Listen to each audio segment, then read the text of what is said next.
Bueno, en primer lugar quisiera agradecer la invitación a los organizadores y organizadoras de este relevante espacio de debate, reflexión.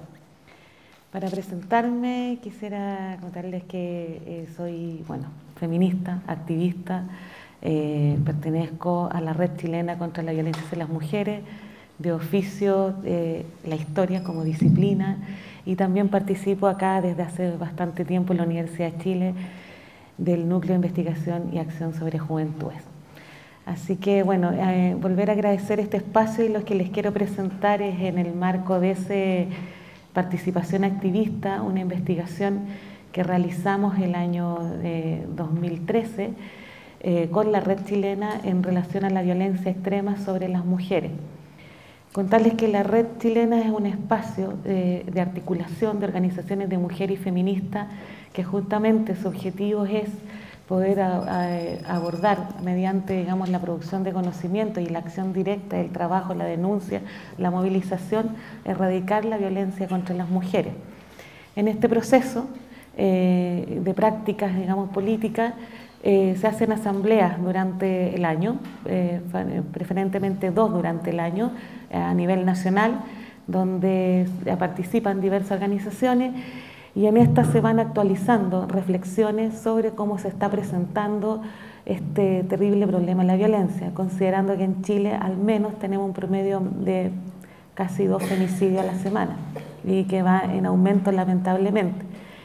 Entonces esto amerita, digamos, en términos de ir reflexionando por qué, cuáles son aquellos mecanismos de los cuales esto no se puede frenar, no se puede disminuir y menos aún erradicar. Y en estas reflexiones que hacen mujeres de diversas pertenencias sociales, también de orígenes, etcétera, se empezaron a cuestionar y a reflexionar sobre fenómenos que iban quedando ocultos sobre todo tras la abordaje que se hace institucional de este problema, cuando a partir del 2010 se construye una ley de femicidio, y el femicidio empieza a ser ya un lugar digamos, de enunciación donde se puede referir al tema de la violencia sobre las mujeres.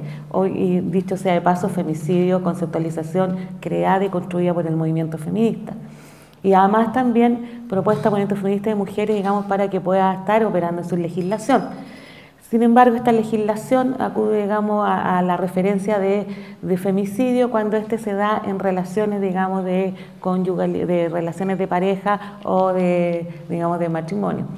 Y eso, digamos, estaría, como lo ha conceptualizado, lo ha diferenciado las investigaciones feministas que se han hecho, estarían consignadas como el femicidio íntimo.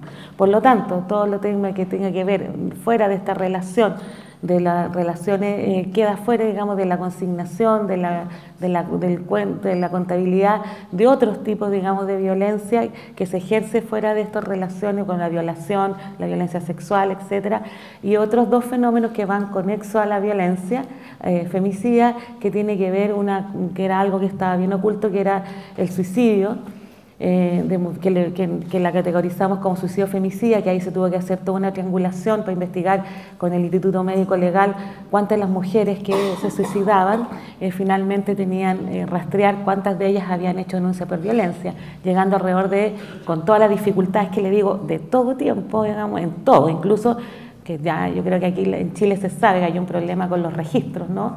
Puesto que no están coordinados las instancias, ni las policías, ni el Poder Judicial, etcétera, y es lo que yo voy a abordar ahora en la prensa, de poder hacer esta relación entre, digamos, o esta trazabilidad, digamos, entre las mujeres que mueren y quienes además han tenido denuncia de violencia, contando, digamos, que se tiene, por datos que hemos trabajado, porque nosotras producimos información de datos, como el análisis también, que es paralela al Estado y a todo el organismo del Estado, que incluso muchas veces el Estado refiere a nuestra propia información, digamos, de datos, que alrededor de un 50% de las mujeres que finalmente mueren han tenido denuncia de violencia. Es decir, esto, digamos, opera, digamos, en un cuestionamiento político sobre esta mecanización de cuando salen autoridades de todo índole a decir mujeres denuncian. Entonces, en este sentido, se hacen se relevan tres fenómenos que quedan más o menos ocultos, pues se llama violencia extrema. Una que son, ¿cierto?, este suicidio que da como alrededor del 17% de lo que se puede pesquisar de mujeres que sí efectivamente yo denuncia. El otro es los femicidios frustrados, que no se consignan, es decir, que por un milagro o por alguna situación de intervención la mujer se salva, que son el doble, se ha consignado de los femicidios que finalmente se efectúan. Y el tercer fenómeno que está asociado es el castigo femicida, es decir, cuando se mata a los hijos o a quien interviene, digamos, para castigar a las mujeres por alguna conducta que vamos a ver cómo la prensa la aborda.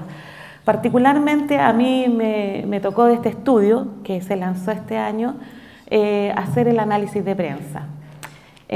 Primero decirles que hacerlo implica emocionalmente mucho. O sea, estar leyendo 3 años de prensa y cómo abordan la prensa con su banalización, trivialización y un montaje más en una relación de espectáculo, de mucho morbosidad con respecto, y sobre todo cómo lo que yo voy a abordar acá justifica la agresión femicida. Es decir, la prensa está centrada en justificar a por qué, y creo que está muy relacionado con lo que el compañero presentó anteriormente, los hombres terminan asesinando a una mujer.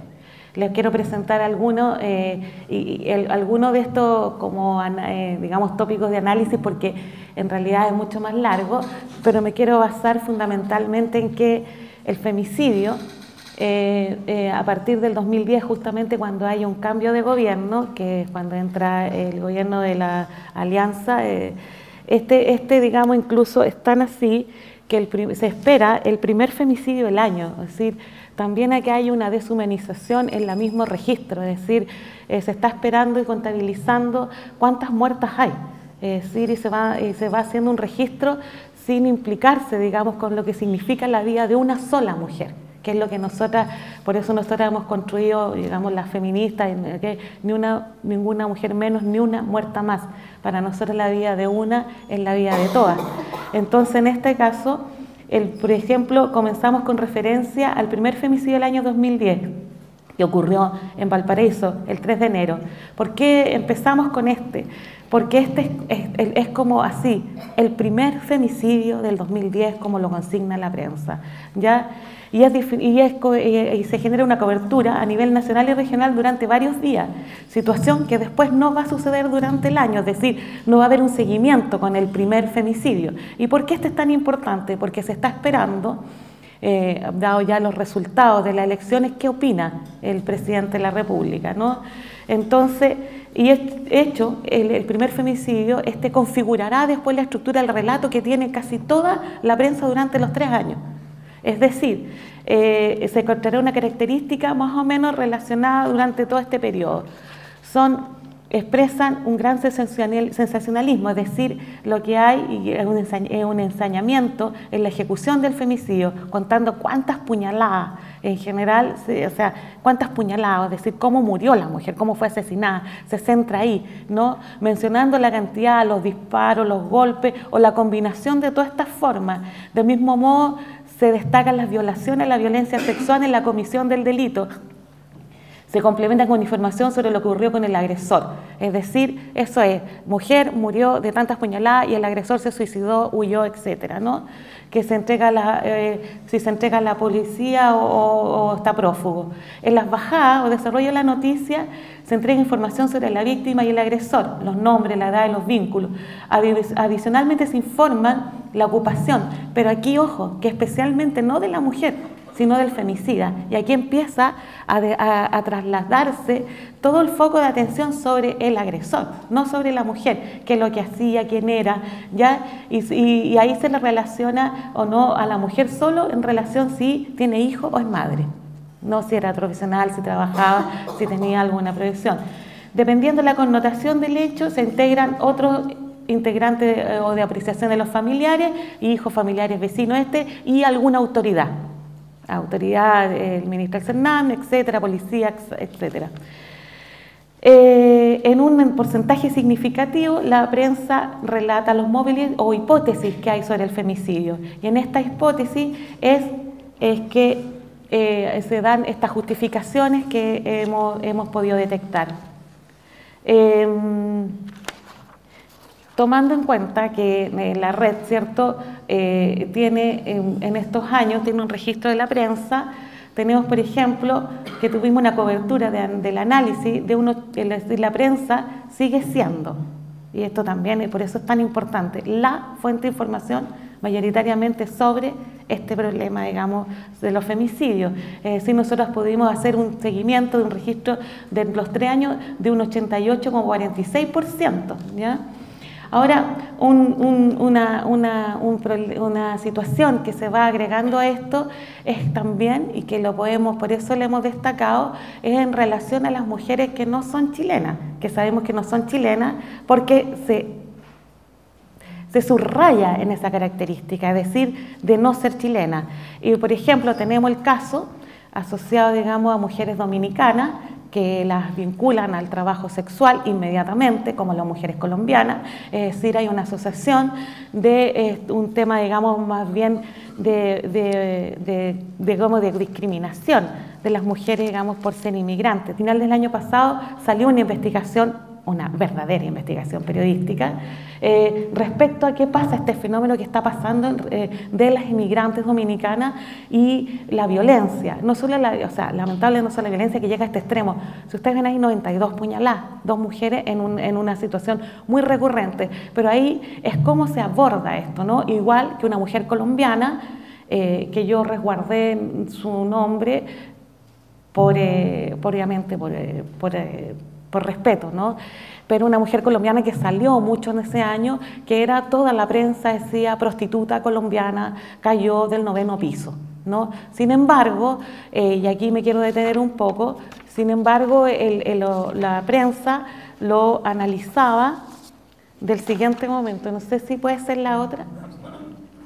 Cliente, creo que vean este cliente, afirma que prostituta lo amenazó con cuchillo antes de caer a la terraza. Empresario declaró en calidad de testigo en la brigada de homicidio explicar las circunstancias en que murió Jenny Ramos, por supuesto que está la foto de Jenny, no la del cliente, ¿ya? Dijo que se ocultó en el baño al comenzar la discusión con la mujer. Es decir, para todos, ¿cierto?, esto constituye, ¿cierto?, que la poner en relación a una prostituta, con todos los atributos y significados que tiene el ejercicio de la prostitución, ¿no?, y poner a un cliente y empresario, obviamente distancia, ¿no?, todas las posibilidades de atributos de responsabilidad y de culpabilización. De hecho, él estaba con ella, pero es tan así que opera, incluso en el ejercicio policial directo, que él queda como testigo inmediatamente sin mediar proceso judicial. Es decir, no entra ni en sospecha si estaba con él. Es decir, si era Amaya una mujer de color. Es decir, opera todo ahí, ¿cierto?, en todo esto. ¿Esto qué hace? Nos hace reflexionar sobre que los clientes tienen un derecho por sí, porque ellos son los que tienen el derecho a pagar por sexo, por supuesta oferta. Es como que aquí, cuando se hace cliente, se está mercantilizando la relación. Por ende, ¿cierto?, el problema es de la oferta, no de la demanda, no del que demanda este servicio sexual. Y por lo tanto, enmascara el rol protagónico que tiene la demanda, ¿no? Es decir, no existiría prostitución porque nadie se prostituye a sí misma si no estuviera una relación de oferta-demanda. Es decir, nadie se esclaviza a sí mismo, nadie se oprime a sí mismo, si es que no estuviera una relación capitalista, cierta producción, como lo hemos entendido en todo este tiempo. Por lo tanto, aquí nosotros hemos acogido esta nueva conceptualización, que es la mujer prostituida y el hombre prostituyente, en un lenguaje, cierto, que mercantiliza, y además donde el sujeto es el prostituyente, es decir, le damos un lugar a la acción de demanda de los varones. Y las personas que son objeto de esa acción prostituyente son personas prostituidas. No es posible que alguien se prostituya a sí misma. Como decía, los discursos patriarcales colocan a las mujeres objeto al sentido del placer masculino, o al servicio del placer masculino, enmascarando una relación contractual entre sujetos supuestamente iguales, es decir, una ficción que solo tiene efecto en naturalizar y reproducir las prácticas prostituyentes y anular cualquier planteo ético respecto a esta situación. Por lo tanto, ¿cierto? Si yo pongo cliente, desresponsabilizo, puesto porque cosifico, porque son ellas, las mujeres, las que se prostituyen. Y es decir, la cosificación va en directa relación con la mercantilización. Pagar anula la culpa y responsabiliza, puesto que también está bajo toda esta comprensión, ¿cierto?, de que los hombres no controlan sus impulsos. Por lo tanto, ¿cierto?, y que tienen una fisiología irresistible y que por lo tanto son atribuidas a esta demanda en el mercado como una pulsión natural de la naturaleza de los varones. En este sentido, vemos y nos sorprendemos que en este momento vamos sorprendiéndonos cada vez con lo que vamos allá y por supuesto que, obviamente, irritándonos cada vez más, ¿no? Y con esta situación, ¿no? Y también vamos viendo que mientras como se aborde, ¿cierto?, si es una mujer que está en una situación, ¿cierto?, como se dice, de mayor vulnerabilidad, si es inmigrante, si es negra, pero ya la situación que nos provocó, y que esto también está consignado por el Instituto Nacional de Derechos Humanos, es que en Chile, durante ese periodo, es donde que lo tuvimos que poner porque realmente nos generó demasiada sorpresa como esto se expresa, es que la única vez que se ha, creo, si me equivoco alguien me lo puede decir, pero hasta ese momento la única vez que se ha aplicado el convenio de la OIT 169 sobre el pueblo originario fue que se aplicó en Temuco para que aludiendo a cierta costumbre originaria y todo, para que 17 creo hombres que están procesados por la ley de violencia intrafamiliar le pidan disculpas a las mujeres. ¿Se explico? Es decir, que